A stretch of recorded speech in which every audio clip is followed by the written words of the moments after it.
Hello, nice to have you here with our webinar about the use of hyperspectral imaging for the food industry. So I'm really happy to have you here to host you. I cannot say that I'm seeing you, but anyway, I'm really happy to host you here.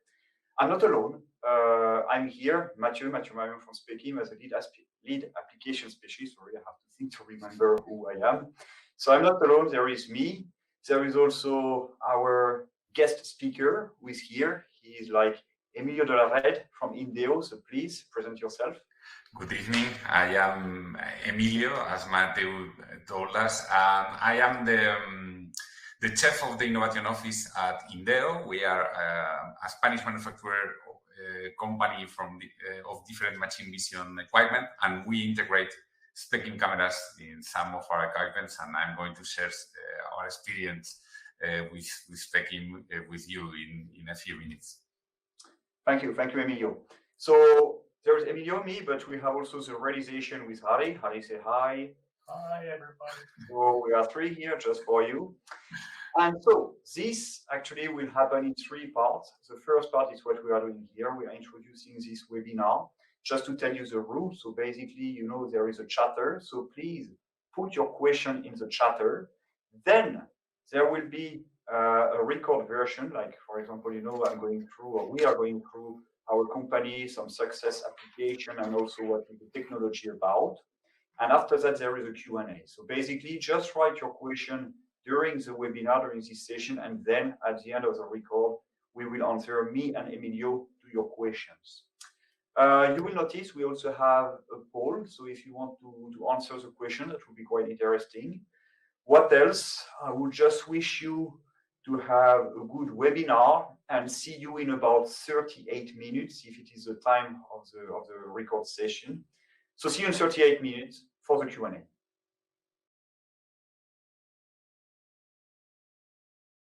Here we are ready to go for the agenda. First, I will introduce the company, who we are, what we are doing.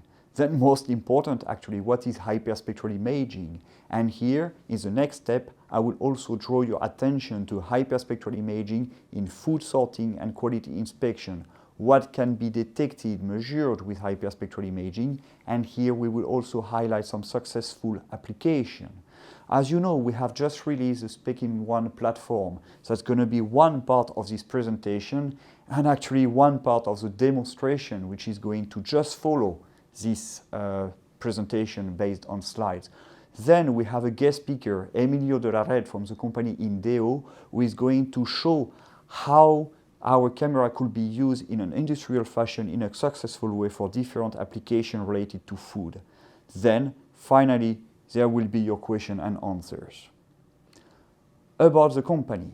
The company has been created in 1995 and is a spin-off actually of VTT. Three founders were working there, are researchers, and they decided to create this company thanks to them. Then, nowadays, we are a bit more than 80 people, and we are all spread all around the world. Most of us, we are based in Oulu, Finland, where the headquarters of the company is located, but we also have colleagues based in the United States, Germany, Spain, and China. Since 2020, we are part of Konica Minolta. So, then, what is hyperspectral imaging? Hyperspectral imaging is a combination of spatial and spectral information, let's say spatial spectroscopy. The spectral information is actually allowing the user to make some qualitative and quantitative data analysis. Qualitative, allowing the user to separate A from B, because you can measure different spectral signature and each of them relates to a different type of material. And also quantitative, meaning that some different quantity to make some regression, to say, for example, what is the percentage of something, could be measured also with a spectroscopy. Color coordinate could also be computed for hyperspectral data. And there is also the spatial information, which can describe the size and the distribution of something. So hyperspectral imaging is actually a combination of both of them. In the next slide here, we could see that actually the way to represent a hyperspectral image could be a book, or it could be also a cube. That's the way we call it. In a typical way, the way we explain it is that when you go on holiday, for example, and you take an image, you have only three bands, the red, the green, and the blue. And for what you are taking the image, you have the red, the green, and the blue image, so like 3 pages, 3 slices. With the hyperspectral data, you don't get only 3 bands, but you get a lot of them. You could get something like 200, 300. For example, with our FX10 and FX17, you could get 224 bands for the spectrum. For the FX10 between 400 and 1000 nanometers, for the FX17 between 900 and 1700 nanometers. So it's the same as having a book with this time 224 pages, which means that actually for each of the pixels you can have a continuum and a full spectrum over the spectral range as explained.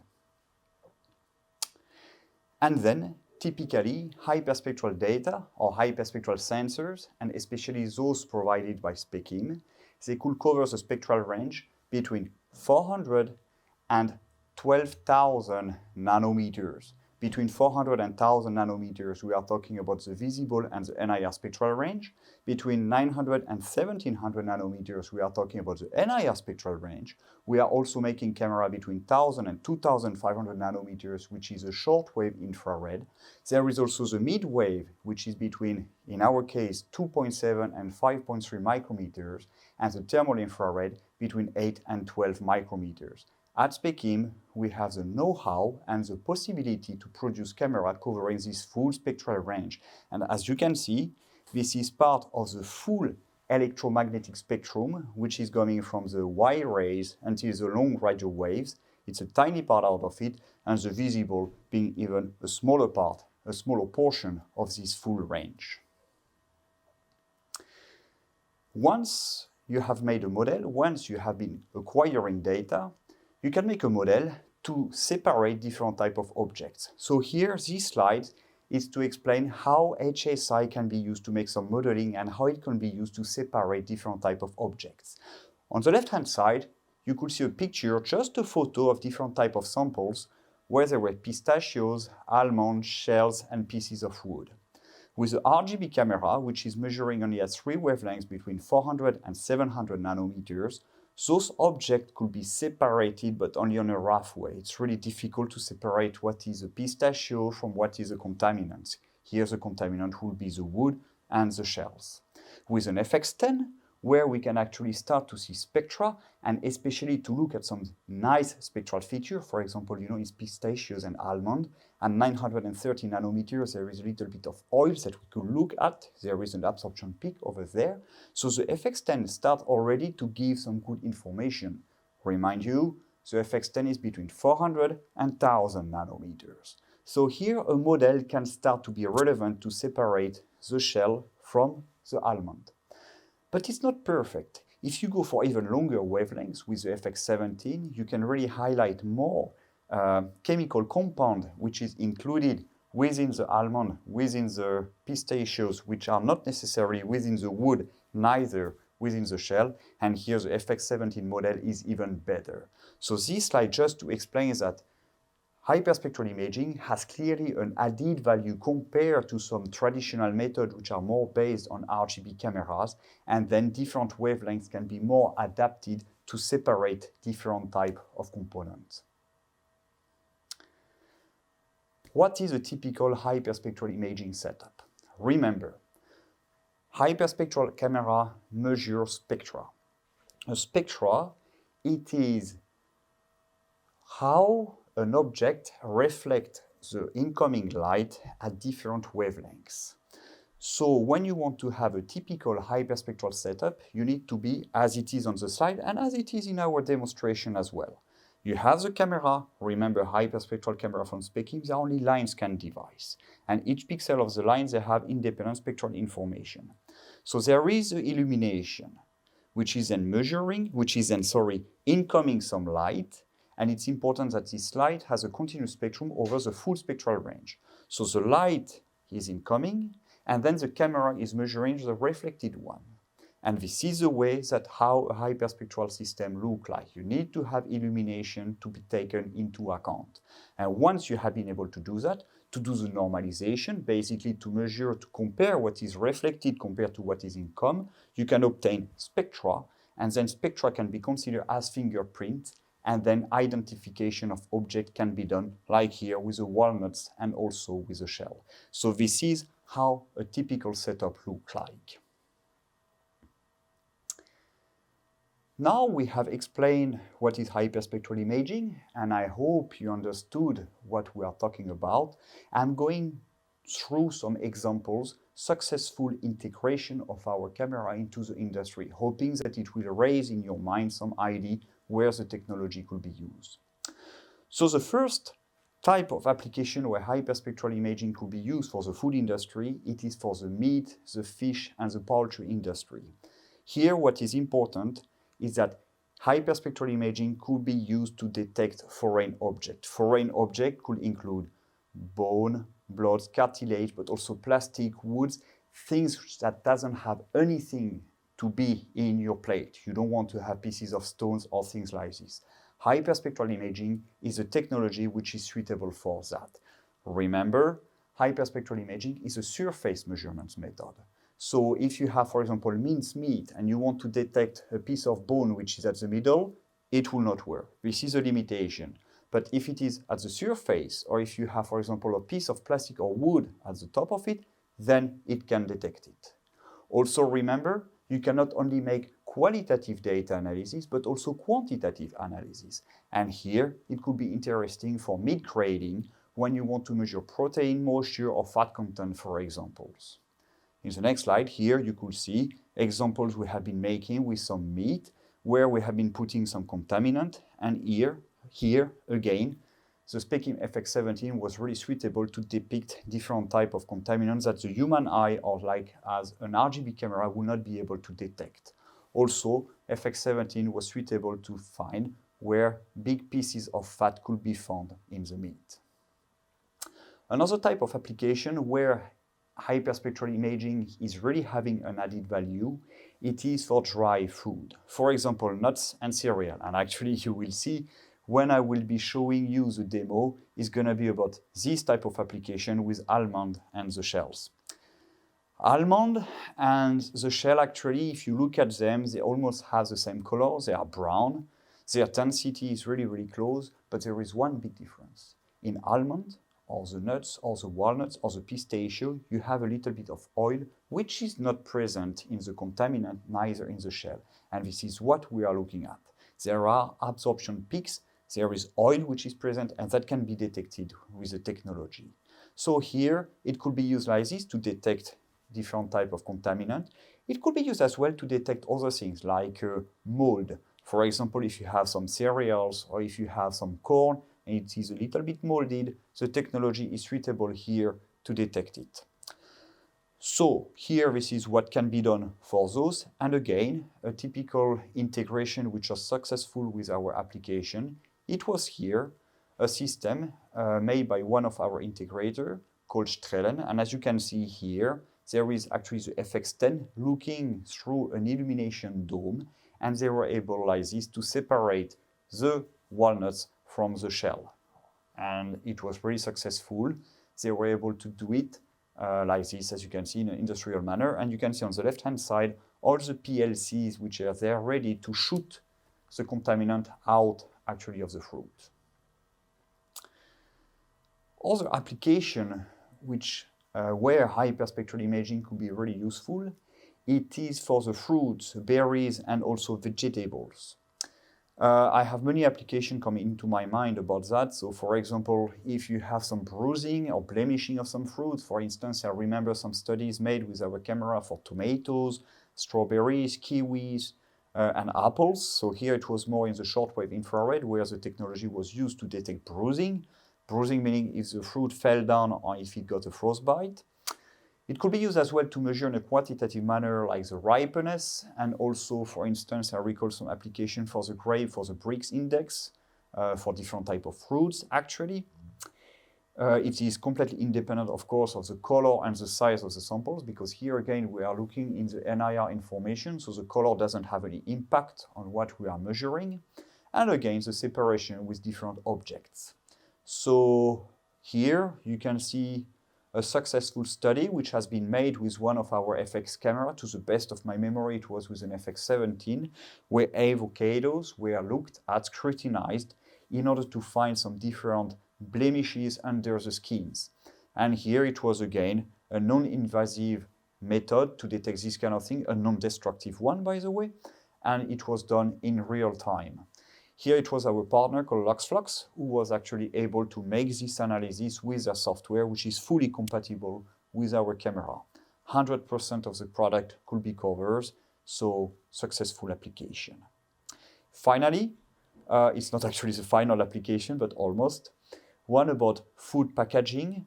All of us, we have been in the shop and buying, for example, some minced meat again, or some ready-made food, transformed food, where there was a bucket, the food, and then a thin film to cover everything. And the sealing, that's actually crucial.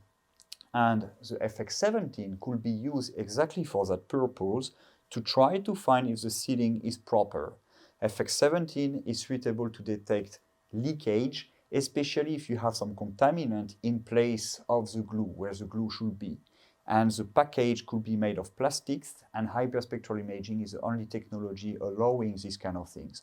Of course, there are some conditions, what is the material made of for the plastic and also for the background, but still, we have numerous customers having able to integrate the technology for that. And here, as you can see in this slide about find the leaking seams, you could see that even though the packaging looks opaque to the visible, still for the FX17 is possible to see through, and detection of contaminant can be done like this.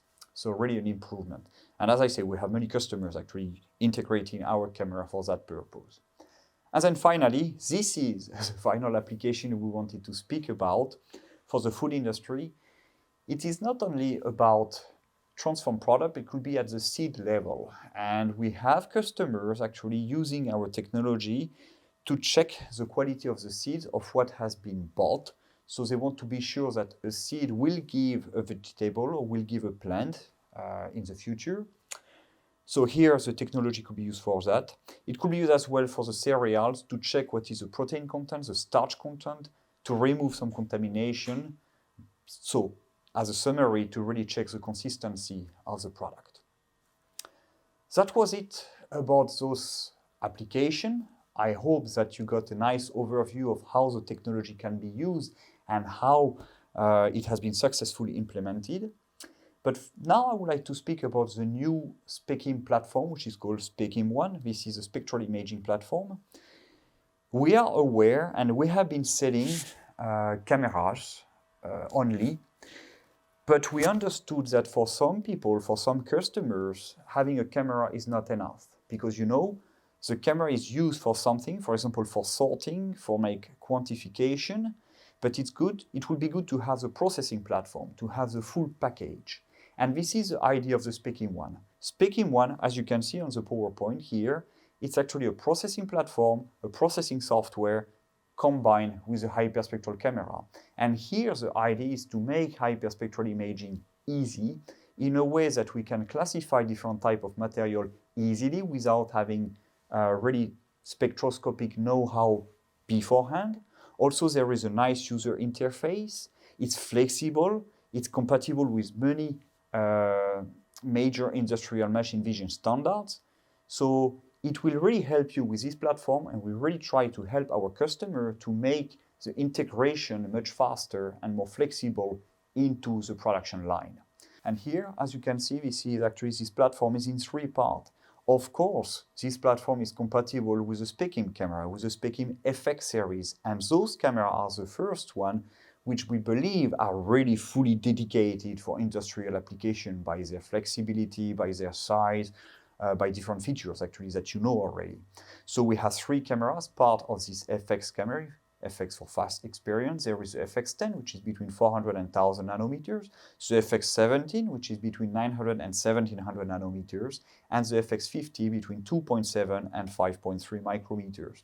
At the date of today, Specim ONE is not compatible yet with FX50, but it's going to come in the near future. There is also the Specim Insight, which is a processing software, which is an easy to use offline but also online processing software. So basically with this software you can create a model that can then be loaded into the cube for real-time data processing. You will see this software is actually living, so meaning like there are some more and more release, so we improve it all over the time. And there is finally the cube, which is actually standing here on the table, a data processing unit made with a GPU, very optimized to work with the FX camera and to process the data in real time. How does it work? So basically you have the camera, which is connected to the cube. Then you can acquire some data. Once the data have been acquired, they can be processed with the Specim Insight. Here, a model, qualitative or quantitative, can be built. Once the model is built, it could be converted into an application, which is then loaded again into the cube. And this time, grabbing the data in real time from the FX camera, they could be converted into application, meaning like into classes, for example, if you want to sort A from B with different colors. And the output of the cube is GigiVision compatible. So that means it could be used in different type of industrial environment. Here we are now ready for the demo. So as you can see here, we have the table, and here we have our demo system. The demo system consists of the laptop, where there is the Insight software, and I will explain briefly like how I made the model. There is a cube, which is just over there, to process the data into real time. The FX17, which is basically the sensor between 900 and 1700 nanometers. And there is also the spectral train, which is here. And just by pressing like here, you can see the sample moving underneath in the couch. And we are having here 4 couches, one with the shell, one with the almond, and 2 were a mixture of both of them. So, for the demo, what has been done previously? First, we have acquired some data, and to acquire some data, basically the train has been passing under the camera. Here the white reference has been recorded with a white reference style over here, and data have been acquired. When data have been acquired, basically they look like this. This is the train which has been recorded. Here you can recognize the locomotive, the 4 couches just down here, located on the table. And you can see for each of the pixels, it's possible to get some spectral information. So here we are looking at the spectrum of the shell. Here we can look at the spectrum of the almond.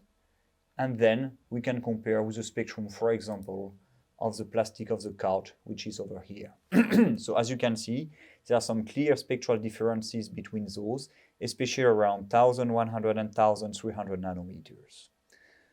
This is only the exploring view, but in the training view, then there is a possibility like this to assign for different classes, different selection, and to different colors.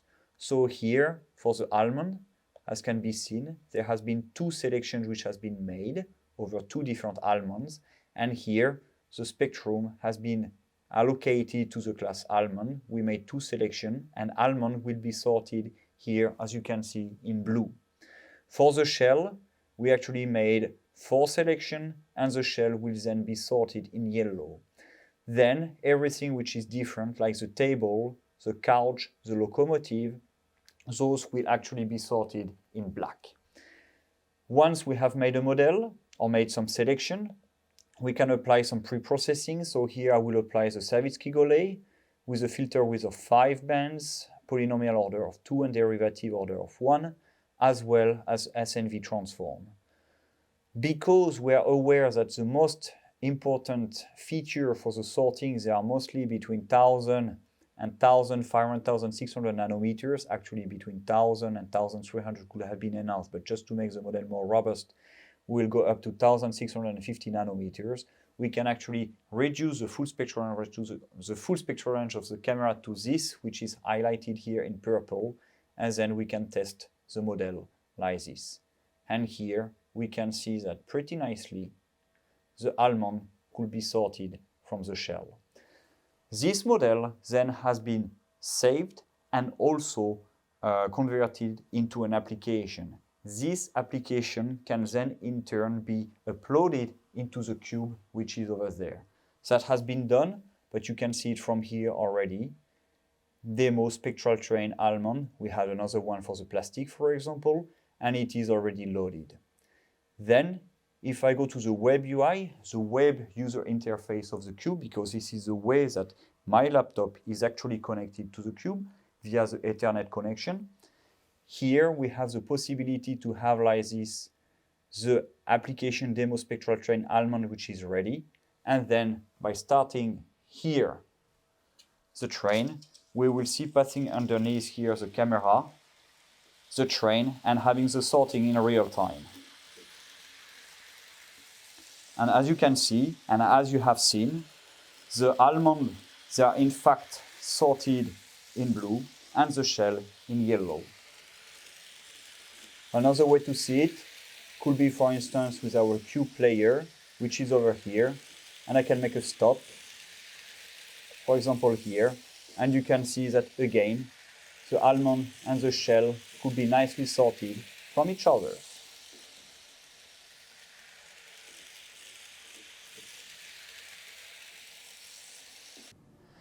The demo is now over. I hope you appreciated it. And now I would like to really leave the floor to our guest speaker, Emilio de la Red from the company Indeo, who is really going to present you how he has been using our camera in a successful way for his food application. Emilio, stage is yours. Good morning. My name is Emilio de la Red, Chief of Innovation Officer in Indeo, a Spanish company manufacturer of machine vision equipment under the brand Spectral. We are located in Zaragoza, in the road between Madrid and Barcelona, and we are a not so young company.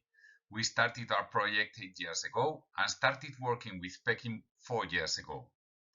In our facilities, we manufacture different machine vision equipment, and we also have a laboratory to test the viability of detection of different quality fails in the food.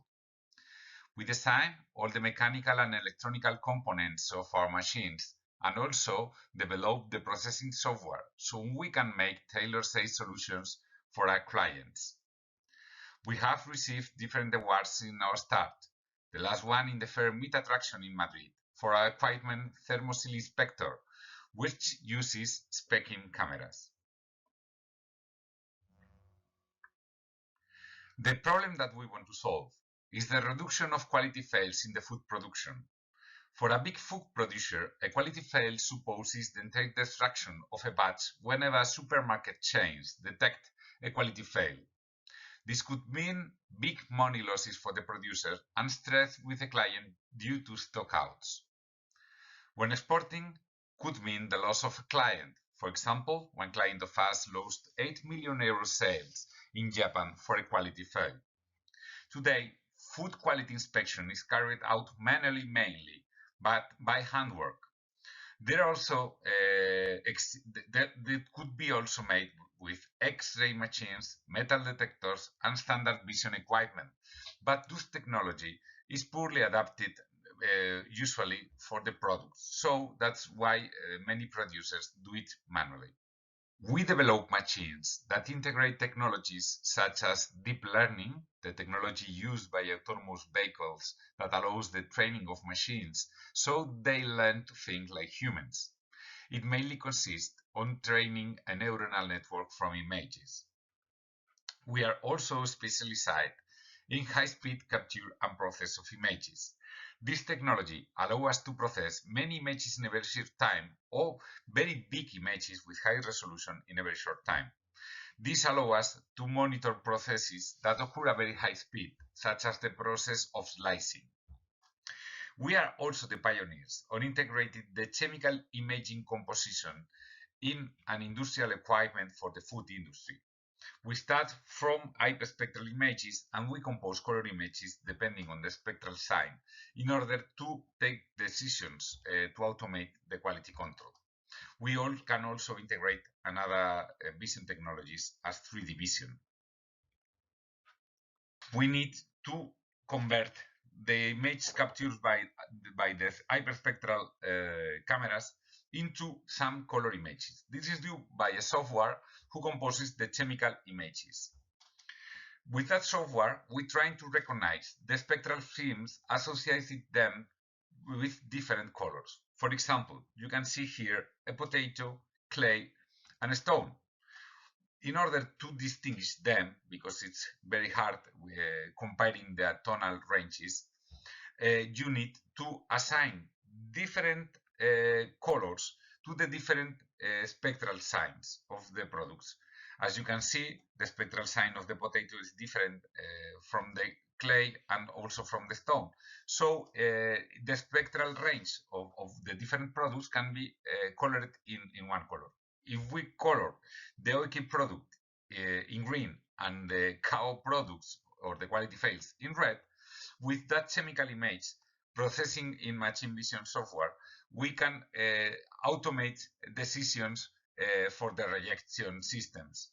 You can maybe stop the production line, or maybe you can apply air to a blower, or maybe you can activate a trap. We integrate all those technologies in different equipments. For example, the carcass checker is for the inspection of the carcass. The food box sorter is for classifying the food and inspecting the quality in boxes. Or the slice inspector monitorize the slicing process. But we use Specim cameras in two of our equipments, the thermosil inspector and the food inspector. The thermosil inspector is an equipment used to inspect the quality of the packages, and the food inspector is an equipment to inspect the quality of the bulk or raw products. We can also provide the different rejectors to separate the quality fails from the production line, and we can also make tailor-made solutions, as I told you before. We also provide different software to inspect the different batches of the production in order to see the rejection rate, the quality rates, and also to analyze the different images, which at least allow us to improve the processes and the quality of the production. We have two different models of thermosil inspector, the standard and the advanced. The difference is that the standard is not suitable to have hyperspectral vision systems, and the advanced can. Both equipment can inspect the welding, verify the labels, detect contamination, view the production, has remote control, and can make qualitative analysis of the packages, and has deep learning to detect some difficult defects. Thermosil inspector is a quality inspection machine that analyzes any type of packaged product and is designed to verify the integrity of the thermosil zone, the labeling, and the contamination in the product. It has three different belts that allow us to inspect in different points, both the top and bottom of the packages. The equipment integrates RGB technology with high-resolution linear cameras for inspection in the visible light spectrum, and in the case of more complex defects than are normally the ones what we are specialized in, it can integrate mirrors with cameras like Specim FX10 or Specim FX17 for the detection of contamination or sealing defect, which pass unnoticed in the spectrum of visible light. We can include up to 4 cameras. It works at high speed, usually at 0.6 meters per second, or more than 1 package per second, and we can also regulate the height of the vision system in order to adapt to the different height of the packages. Well, the main welding failures in a package are due to the bad work of the operators of the product who put some product in the welding area, or during the introduction of the modifier atmosphere, because sometimes when they inject the gas, some particles are projected on the welding band. The defective of the sealing could be caused by faults or wrinkles in the sealing film, and sometimes due to incorrect temperature reach in the sealing process. Sometimes we can also find forage bodies in the product or maybe in the welding area. Depending on the nature of the defect, we can use one or another technique. For example, if the defect could be detectable by comparing the color of the pixels, we can use standard RGB techniques. If the defects could be detectable by comparison the shape and the color of the defects, we will need to use deep learning. But if defects are not detectable in the visible spectrum, we will need hyperspectral vision surely. Here we can see a quality file due to grease in the sealing area.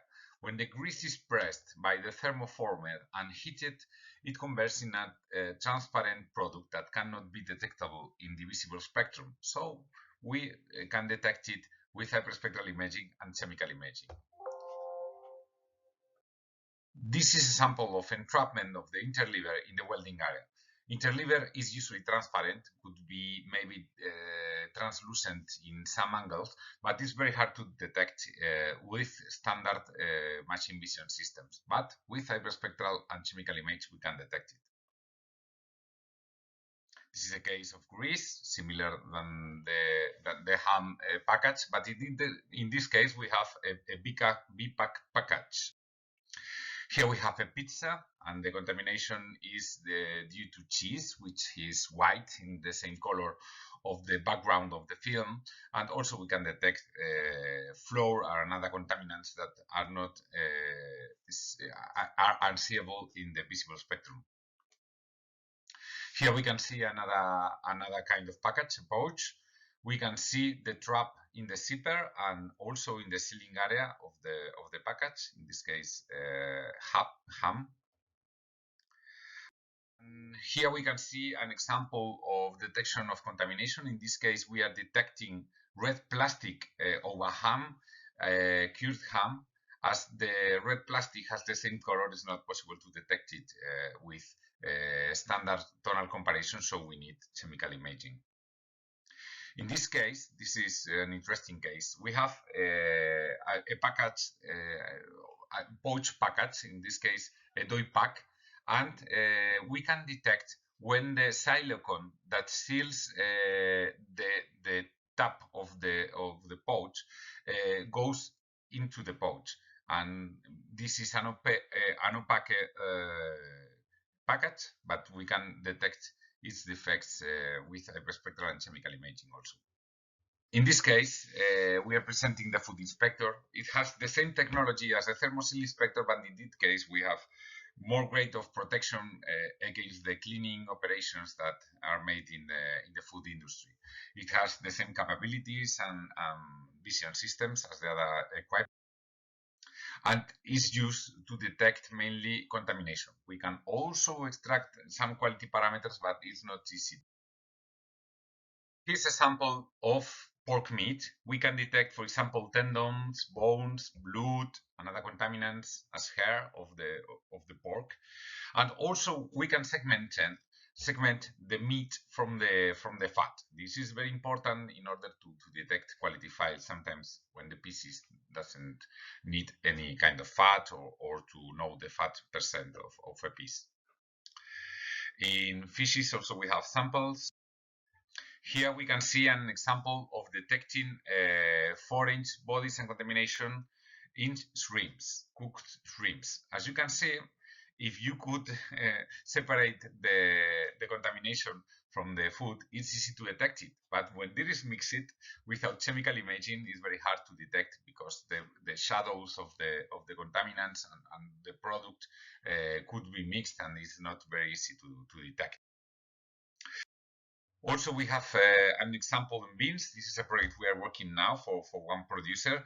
They have a machine that separates most of the contaminants, but many of them also goes on in the process, and they need many people to separate that contamination. And with chemical imaging, also we can detect the sticks and different elements that contaminate the product. How we generate value for our customers? We generate value avoiding product quality failures, reducing the product batch rejections, avoiding the product disruptions, and also to avoiding the quality alarms to the consumer. But when we are automating the quality control of the 100% of the production, we reduce labor cost. We can sort with objectively criterion, and we can detect quality files invisible to the human eye. But also, when we digitalize the quality and the production data, we can display in real time the quality and the production indicators. And with that data, we can improve the supplier evaluation. Sometimes we can detect batches that has quality fails from our providers. And also we can improve our production processes, as many quality fails are related to many production fails. Thank you very much for your attention. I will be happy to answer any questions that you have at the end of this webinar. See you in a few minutes. Now we are back. We are back on the live. We are ready to answer your questions. Actually, we have seen already two, which are now to be answered. If you have more questions, please do not hesitate. Thanks, Indeo, for your presentation. So let's start with the questions. So the first one, it was a question from Yash. Can it be used to sort dry fruit that have high concentration of oils with the ones who have low concentrations? Do I answer this question, or do you want to answer any new? Or no, maybe all right, you can. So basically, as you know, like when we were sorting the nuts from the contaminants, for example, the sorting criteria is based on the oil which is present in the food, but which is not necessarily present in the contaminant. For example, the shell, for example, piece of wood, for example, stones and things like this. So basically, you are correct. So when you are looking at the spectrum of a dry fruit, which is like a hazelnuts and almonds or different type of like this, you are looking at the oil. And here, this is true that you may think of making a quantitative analysis based on the oil content, so you could have the fingerprint on the spectrum of the oil, which is deeper or not that deep. I know, myself, I have never done it, but I know that there are some companies, who will not give the name, who are actually grading the different type of dry fruits.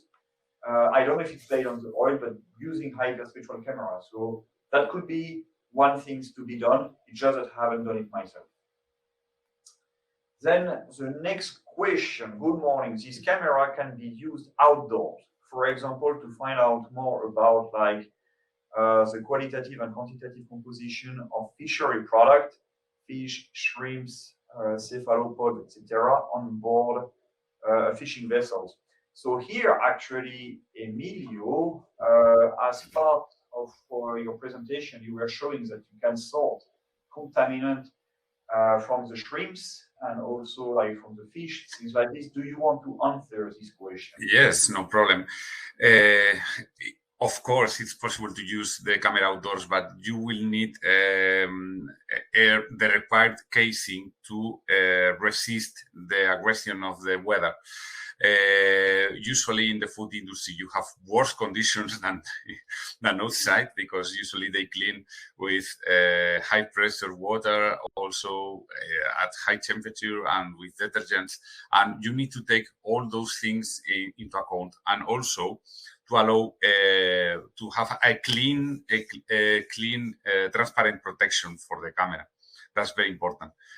You need to, if it's preferred to use materials that doesn't alter the design of what you are looking at, because some transparent products could introduce some spectral sign to what you are receiving. But of course, you can use outdoors. Yeah, about the casing, I actually encourage you to look at the webpage of Autovimation. And there they have a casing dedicated for the FX10 and also for the FX17, which is called the Chameleon. And this one has been great for the food industry, for example, with IP rating for recall as 6.6 or 6.7. So there are solutions for that. Of course. The next question is, how can this be used in industry where 50 or 60,000 tons of raw material are crushed to extract oil? How fast will the sorting of such a raw material will be? Okay, so basically the FX10 and the FX17 they have been made for industrial use. So they have fast frame rate. So for example, like if you want to measure the full spectrum for the FX10, it's about 300 frames per second, but for them, the FX17 is closer to 600. But with those cameras, you have the possibility to select some band of interest, spectrally speaking, and the camera can then be faster. So then because the camera can be faster, we have seen the camera used, for example, on conveyor belt for the recycling industry, where it can run up to 2 or 3 meters per second, and the camera can run up to 2 or 3 kilohertz. Then about what you want to sort, it depends on the spatial resolution you want to have. So if you want to have the line which are really, really close to each other, so you have to make a compromise, like what is the frame rate, the speed of the belt, and what you want to detect. But typically that has been used for like industrial application like this with a high throughput, which is giving more money than to the end customer. Emilio, do you have anything to add here? Okay, regarding relating to the speed, in order to speed up the capture of the, for example, the specking cameras, you could reduce also the spectral bands, so you can get high speed monitoring from one process. For example, we are inspecting at 0.8 meters per second, inspecting in with hyperspectral imaging a process. So you need, of course, high computers to treat all the data and all those images, and in order to send the signal for the rejection. But of course, you can monitorize with high production rates and high speed lines with hyperspectral imaging. Thank you, Emilio. Then the next question from Raymond Wong: can you use deep learning with hyperspectral data? Yes. There are a lot of people actually like using artificial neural networks, different type of algorithm which are considered as deep learning. Some people consider even PLSDA. So basically, yes, you can do that. There are like software available for that. We know that our data, they can be processed not only in inside, but they could be processed with Python. And then, for instance, with Python or MATLAB, you can use hyperspectral libraries, which includes this type of modeling approach. So yes, you can use deep learning. This is not a problem. Then we have a question from Yagadesh Suolka. The main difference between the SCMOS camera and the Ph.D. 4K with fiber optics, with optical fiber. Okay, so that's a little bit out of the topic, it doesn't matter. So this is true. With those cameras, the SCMOS and the Ph.D., instead of putting a lens in front of the slit, you can actually glue fiber. So then, instead of seeing a line, you can have a multi-point, let's put it that way, a multi-point spectrograph or spectrometer. The spectral resolution of both cameras is actually the same. It's about 2.9 nanometers. So in that respect, it will not make a big difference. It's just that the SCMOS has the slit, actually it is the same. I was thinking the slit, which is the effective slit length, which is a bit longer, but actually it is the same for the Ph.D. 4K. I would say the main difference comes from the detectors, then that the SCMOS is more suitable for like signal which have a low intensity. So then if you have a low intensity signal, if you measure something dark, then basically the signal to noise ratio will be better than with the Ph.D. But if you measure something which is really bright, that you can feel most of the dynamic or the well capacity of the detector, so then actually the Ph.D. would be better in terms of signal to noise ratio. Those are the main differences. The next question is here. Are classification performed with the presented software based on single pixel, or you can implement some object part-based classification? I will start to answer about Specim ONE, and then Emilio will answer about his product. So with the Specim ONE, the sorting is based pixel per pixel. There is no object recognition yet. It is in the roadmap. It should come in the future. I cannot promise when, but at the date of today, this is a pixel-based sorting, no object recognition. Emilio, in your software, it's the same. It's the same way. So typically what happens is like, usually when you have an actioner and it's used, for example, in another environment with another software, it could be from Beckhoff, it could be some other one as well. And if I take the example of Beckhoff, there is a twin cat suit for the software, and then the output of the cube can then be taken as an input for the Beckhoff software, and there they have some possibility to have some object recognition. But at the date of today, it's pixel-based. Then we need to sort the salmon according to the fat content. We don't understand image processing. Can Specim help us programming? To program. You want to sort salmon based on the fat content. So first, you have to make a quantitative data analysis. And here, then we have the Specim ONE platform, which will be here. And actually, it's already something to help you to make the model in an easy way, because there is a graphical user interface. So basically, Specim can help you to guide you how to build your model yourself and then how to use it. Indeo, do you provide this kind of consultancy? Well, usually we use, we start from a chemical image. Of course, it's very important to do, to have the right assignation of the spectral science fast. Once you have the chemical image, that could be obtained by Specim ONE or another software. There are another commercial softwares to compose chemical images. With processing that images with machine vision software, usually it's an easy task, because usually you segmentate the fat from the lean of the fish, and just inspecting those images, you can easily see the fat percent over the lean or over the meat, and it's an easy task. I think, of course, that Specim ONE or any software of chemical composition couldn't do that things. You need to program machine vision software with machine vision software. Yeah, just to add quickly here, of course, if you purchase a system from us at Specim, actually we have a team of support which is dedicated for after sales, but we have also a pre-sales team, which is application team where I belong. And basically, when you have type of question like how to use the software, what can we do with it, of course, we are here to guide you and help you. We don't leave you alone. Emilio, any limitation, for example, when you want to make heat seal inspection? Can you explain a little bit to our customer or to the people here who are interested? Is there any limitation? Does it matter if you have some aluminum in the ceiling cover or the ceiling film or things like this? Can you tell a bit more here? Maybe 2 minutes. Okay, of course. For inspecting the welding of the packages, you have many limitations. The first one is that you need to segmentate the quality fail by the spectral sign. Usually, with spectral sign, you could detect many things, but not every of them. For example, when you have a gap of fire, sometimes you cannot detect it with hyperspectral imaging. You need to look for differences in the spectral sign.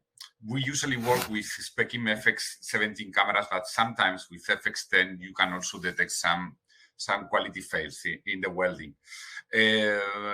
And of course, when you have different techniques of illumination for the package, if you are putting the light directly, you can see, for example, things in black trays of product. But if you put in backlights in a black tray, you will not see nothing. So depending on the nature of the tray and on the film, you will need to use different lighting techniques, and also you will need different vision configurations, of course. So, for example, with aluminum, you cannot see anything because doesn't allow to pass the light through the film. For example, when we're inspecting pouches, pouches are package used by the yogurt producers and usually are sucked by the babies when they are eating fruits and all those things. Sometimes they have contamination inside, and it's very important for them to detect that contamination because the baby could swallow some plastic or some foreign body. And aluminum is not possible to inspect with hyperspectral imaging, but also with X-rays, it's very hard to detect anything inside. So, but with the plastic bags, if it's possible because they are transparent in the short-wave infrared. So the limitations are usually from the nature of the material, but also from the setup of the camera and the lighting. Thank you, Emilio. Then we will take the next question. Actually, we got a few questions. Can the Specim Cube be used without hardware, without additional hardware for a complete solution? Does it have I/Os? Yeah, so basically it depends what you call the solution. If for you the solution is to transform the hyperspectral data into somehow the RGB camera with like color for the classes, then no, you don't need to have the cube which is already here. But if you mean by complete solution, you need to have some actioner with PLCs, for example, as you mentioned, like to have the possibility to eject some contaminants, then yes, you will need to have something after the cube. So the cube is here somehow to interpret in real time the hyperspectral data into classes. Then once you have that, you need to start the actioner with another hardware. We will send the links. Yeah. Can hyperspectral image detect air, like to welding of the food?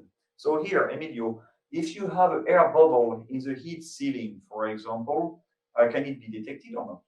No, maybe you can detect the brights of that bubble, but the air between them, no. Usually they don't. Depending, because all those things depends. Sometimes the air could not be detected, but sometimes if there are two films and the spectral sign is altered between the two films, it's possible. And sometimes not, depending on the nature of the seals and depending on many things. But usually air, it's very hard to detect. Okay.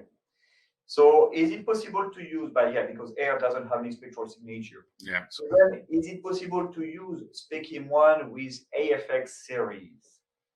Well, basically, what you can do with the AFX data that you have acquired, you can process them actually with the software of Specim ONE. So you can use Insight for that. So you can take the data and then you can look at them with Insight. But if you wanted to have the AFX, for example, with a cube, no, that doesn't work that way. I mean, there is no point to process in real time, for example, data from the AFX and to have the cube in the drone. So no, that will not work. The only thing you could do is to look at the data offline with Insight, and you can do that. What wavelengths to detect the mode on the nuts? Emilio, do you want to answer, or shall I? Or well, we should test in order to see what wavelengths depends. Sometimes you need to explore differences in the spectral signs, and these differences could be significant in some spectrums and in other not. And sometimes you can also analyze the derivative of the spectral signs. So it's not an easy question, because we need to test before the conditions of that nuts. We need to test with samples of mold, and after that analysis, we can say, okay, we can distinguish between those bands. It's not an easy question without experiments. This is true. There is a need for a test, but from what I have seen, sometimes I would say the FX17, which is in the NIR, would be a bit more suitable, because indeed, like, it's a kind of change of the chemicals, which is more like not in the visible, but then in the NIR. I know that for almond, for example, it's another topic, but the alpha toxin could be detected as well through fluorescence. But I agree with you, some tests might be needed. Then the next question, it's about actually comparing different technologies. We are using the push broom, and there were a question like, there are some other ones, for example, filter-based or whisk broom. And why did we choose actually to go for push? Well, basically, if you are using something which is filter-based, it's not necessarily a line scan device. So it could be more like an area. So if you have an area, you need to illuminate everything in a quite homogeneous way. And it's much more difficult to actually illuminate homogeneously an area than a line. So that's first reason. Then there is also the fact, like, when you have an area, you do not necessarily obtain all the spectra at the same time for all positions. So this is not true for every technique, but when you have linear filters, that doesn't really work. But there are some other ways that could work. And then the whisk broom. The whisk broom is actually a pretty good technology as well to make some point like this over the time. Well, that's a competing technology. We decided not to go that way. We prefer to have a line scan device. We could use it in different type of environment. We could use it over a conveyor belt. We could use it as well in an aircraft or a UAV, and as well, for example, in a laboratory. So it's much more flexible in that respect. And the good thing with the line scan device is that for every pixel, you acquire all the band at the same time, and you can have a movement. There was another question. can Specim FX be used to build an ML dataset for different camera sensor system? I'm not sure what it means by ML. Does it mean MATLAB? I would Machine learning. Machine learning. Yes, sorry. So can Specim FX be used to build a machine learning dataset? Yes, of course. So when you are making a model, you can just make like a data acquisition, and then based on that, you can make a machine learning, which could be based, for example, on artificial neural network or things like this. So there is this possibility. The FX cameras, they have like the possibility to be used directly with the SDK. It could be on a Gigi interface, or it could be as well on a camera interface, and then you can just build your machine with that. How is ambient light filtered from different light sources such as LED, halogen, incandescent sunlight? Do you want to answer, Emilio? Okay, this depends on the spectrum that you are looking for. For example, if you are working with FX10, you maybe could have some interference from the source light. Usually, you avoid that using more brighter light than the environment. Usually, and you don't have normal interference. Anyway, to avoid surprises, it's better to isolate from the environment light. If you are thinking also in another spectrum, in the spectrum of the FX17, just with sunlight could have some interference, and as usually you need a very bright system, usually light doesn't interfere. That's our experience in laboratory, where we have not isolated cameras. In our equipments, we have isolated cameras, and you usually don't have interference. Anyway, to prevent surprises, it's better to isolate from. Yes, I agree. To have a casing, like to have an insulation casing, so you don't have like the ambient light which is affecting. Because you remember, actually, when you're in the lab, you can measure the white reference and the dark reference for each measurement. So the light doesn't really have any variation during that time. But if you use the camera, for example, 8 hours online during a shift, then I agree, the best is to have the casing to protect. I agree with you. Then there was another question: what algorithm are using to detect foreign materials such as PLSDA? Actually, in the Specim ONE, we are using the PLSDA algorithm to detect the foreign body, but it could be used as well just to separate different type of things. In the Specim ONE, we have actually two approaches for the foreign body. The first one is that you know already in advance what the foreign body can be. So imagine you have some almond, and you want to detect the foreign bodies. The foreign bodies, they could be stones, they could be piece of wood, they could be plastics, they could be like whatever, but you know it. So then you can teach your system that, okay, those are all the classes that I could have. And then they are all classes, so one is a good one, and all the other one, basically, they are the foreign bodies. That's the way that you know everything. But then you have also the possibility to teach, okay, this is the spectrum of an almond. Everything else then is a foreign body. So with Specim Insight, which is the path we're going actually with the Specim ONE, you have this possibility.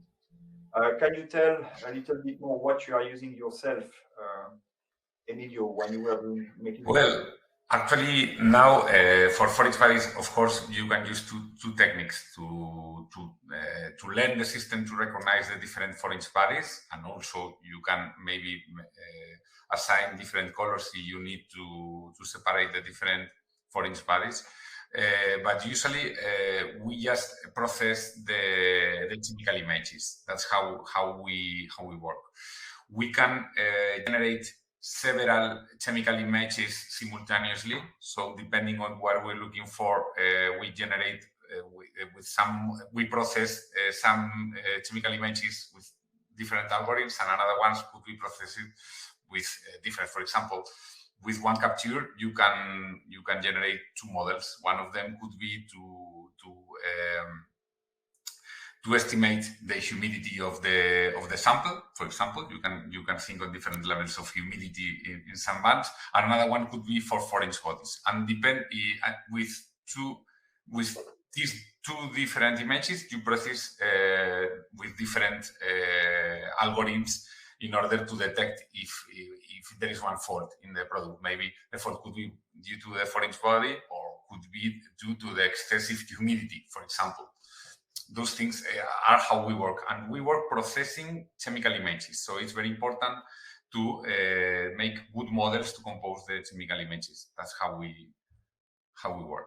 The next question, is the light source needed very power consuming? Okay, it depends on the application and it depends on the requirement. So as you understand, of course, light source is important in hyperspectral imaging because what you do, you measure the reflected light compared to the incoming one, and then you make the ratio for every wavelength. So you need to have a light source which has a continuous spectrum. So a continuous spectrum, it means that it cannot be just a normal LED. It needs to have a LED with a hyperspectral spectrum. It could be a halogen. It could be as well a supercontinuum laser, for example. The typical use case, for example, for the recycling industry, it is to use halogen, tubular halogen, with some mirror to focus the light. If you don't have those mirrors to focus the light, elliptical mirror, that means that basically you are wasting a lot of light. So when you say it needs to be consuming, not really. It depends. If you want to work at a very fast frame rate, you have a conveyor belt and you want to run, for example, the belt at about 3 meters per second. If you want to be fast, of course, you need to have a short integration time. If you want to have a short integration time or exposure time, then you need to have a lot of light. But if you are not so much rushy, if you have a belt which is not moving that fast, then the light doesn't have to be that powerful. In the examples you were showing, Emilio, like what we use halogen, as usually we work at high speed, and with LED solutions we cannot get as much intensity of the light as we need. So we use halogen with a concentration in one line, and that's how we work. We design our own lighting systems. It was very difficult to find commercial solutions for each application, but that's how we work with halogen. Of course, it's high power. Also, it has another problem is the heating. You need to solve how to refrigerate the lighting system, and especially when it is encapsulated for the food industry. So it's not easy to resolve, but okay. Now LED solutions are improving, and I think maybe in the future we will find one suitable for the bright that we need to inspect in high speed. But for now, halogen. Okay, thank you. Then the next question is that can HSI detect the subtle difference? Sometimes you will see me looking like this because I'm reading the question a bit far away. The subtle differences in beef related to the feed. So if they are like fed with grain or with something else. Grass. With grass. Thank you, Harry. So I have to say I have no clue. I never tried. And you know, meat is proteins. So how it has been somehow made by the animal, if I can put it that way, I have doubt. But no, I don't know. Do you have experience on that, Emilio? But myself, no. Sometimes, for example, with some products covered, you can see difference in the spectral sun. I always tell, okay, send me 2 samples and I will test in the laboratory and I will tell you if there is any difference between them. I think, of course, that could be differences in the 2 products. Maybe in some bands could be detectable, but we need to test. I have no experience with that. No, but I have doubt, to be honest. Yeah, no, it's not easy. Also, in laboratory, sometimes it's easy to look for differences, but in an online process, it's not so easy. Then it's another story. Then the next question, it was, what can be the highest resolution for a 5 meters per second speed belt, which has 1 meter width? Okay, the 1 meter width, that's easy to say. So you imagine, and you know, we have a line scan device. If I take the example of the FX17, you have 640 pixels per line. So you just take basically the size of your belt and you divide by 640. So it's like 1000 divided by 640. Well, it's not half, it's about 2/3, but I give you the ratio. Then in the scanning direction, I mean the movement of the belt, it depends. because either with the FX10 or with the FX17, by the way, the FX10 is having 1024 spatial pixels per hour. But anyway, about the speed of the camera. For both of them, you can measure the complete spectrum either between 400 and 1000 nanometers or between 900 and 1700 nanometers. And then for the FX10, it is 330 lines per second. That's the maximum one. And then for the FX17, it is 640 lines per second. But you don't have to measure the full spectrum. If you figure out, for example, with the FX17 that your area of interest, spectrally speaking, is not over the full spectral range, but it's only between, I don't know, 1000 and 1200 nanometers, and then between 1300 and 1350 nanometers. You will have the possibility to configure the camera so only those bands will be taken into account, and then the camera can be faster. I don't have in my head by heart like what is the frame rate depending on the size of the bands that you are reading, but the camera can be much faster. We can talk about thousands of lines per second. So it depends on your application. I don't have just an answer like this. But if I consider, for example, again, with the recycling industry, where you don't need to look at the full spectral range, or even for the food industry, when you want to sort the almond from the shell, the camera can be at 1000 frames per second or few thousand frames per second, and then the bed can be like 1 meter, 2 meters, 3 meters per second. 5 meters per second, I haven't seen it, but well, there will be a resolution, but I cannot just compute it like this. Have you tried detecting difference between cow and horse meat as an example? Horse and cow, no, but I have seen studies to separate minced meat, for example, made of pig and made of beef. And here we could see the difference was doable. So you imagine some patties made of 100% beef and 0% pig, and then the other way for the mixture, like 80, 20, 70, 30, 50, 50, and so on. And then indeed it was possible to separate them. Then, what depth does the light penetrate the sample? Okay, if looking at peanuts shell in the spectra from the shell and the nut meat. That's a good question. Hyperspectral imaging is a surface measurement method. So basically, when you take a sample which is opaque to the NIR or to the visible, it means that you have only a small penetration depth. But there is a penetration depth. For example, if I take an apple, you can see through the skin, and you can see, for example, the bruises, even if it's behind the skin. So with the nuts, I don't have an exact number, but typically the penetration depth is higher when you go for higher wavelengths. So for an almond, I would say it's pretty shallow. I would put it only to maybe 50 few tenths of micrometers. That's what I would say.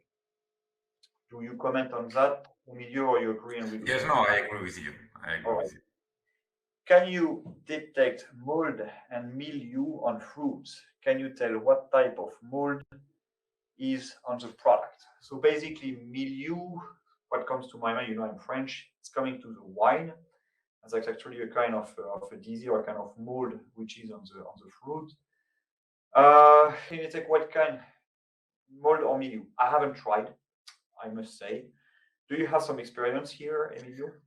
No, with fruits we haven't worked. I know many experiments or laboratory, for example, and you can, for example, inspect grapes and detect insects inside the grapes and detect mold in the grapes. And okay, if I always say the same, test with different samples, and of course try to look for differences in the spectral size. That's test with different cameras. We usually work more in the short-wave infrared spectrum because it can detect more things than in the near visible infrared, but depends on the application. Anyway, we need to test. And of course, also, if you look for scientific reports, sometimes you find the bands where they succeed looking for some diseases or some quality files. And with that information, you can orientate which technology is better to detect that quality file. And actually, this person is telling that actually they tried to use HSI on detecting mildew on cannabis, and he thought, well, to be honest, this is different type of molds. I don't think it's not possible. It needs to be tried, as you said. We don't know. Yeah. If no one has any question anymore, so I would like to thank you. I would like to thank you, all of you, for attending this webinar, for asking those questions. It triggers some discussions.